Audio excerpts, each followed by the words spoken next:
آریانا سعید در آغوش مردان هندی. اشتراک آریانا سعید در بزرگترین جشنواره موسیقی هندوستان. رفتار جالب آریانا سعید با کرن جوهر. آریانا در این مراسم چی آهنگ را اجرا خواهد کرد و دلیل اشتراک آریانا سعید چی بوده است؟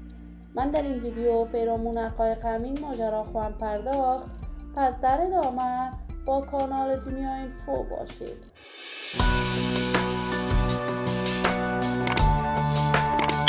سلام و سلامتی نثار هر یک از شما همراهان خوب کانال دنیا اینفو.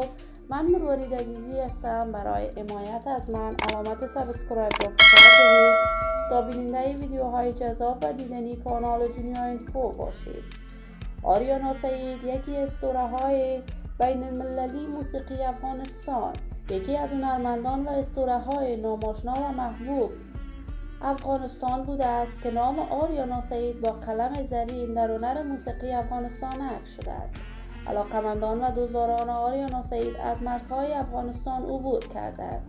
آریانا اکنون به هنرمند بین المللی تبدیل شده است.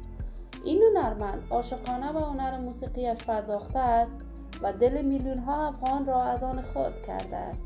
آریانا 2 روز قبل به کشور استرالیا سفر کرد و یگانه دلیل سفر آریانا سعید به این کشور اشتراک در بزرگترین برنامه موسیقی کشور هندوستان بوده است.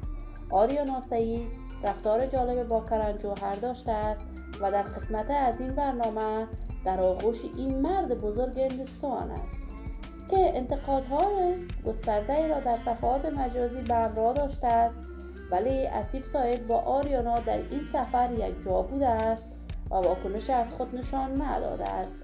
آریانا سعید قرار است در این کنسرت آهنگهای افغانیش را بسراید که بار دیگر مورد حمایت گسترده افغانها قرار بگیرد، ولی ما آرزوی موفقیت، کامیابی و سعادت برای این هنرمند پرآوازه کشور خود از بارگاه عزت الله تمنا داریم.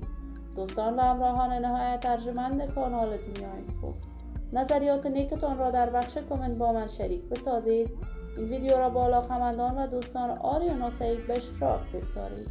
برای حمایت هرچی بیشتر از کانال دنیا اینفو علامت سابسکرایب را فشار بدید تا ویدیوهای دیگر کانال من را از دست ندهید. تا درودی دیگر تمام شما خوبان را به الله منان سپرده موفق و کامیاب باشید.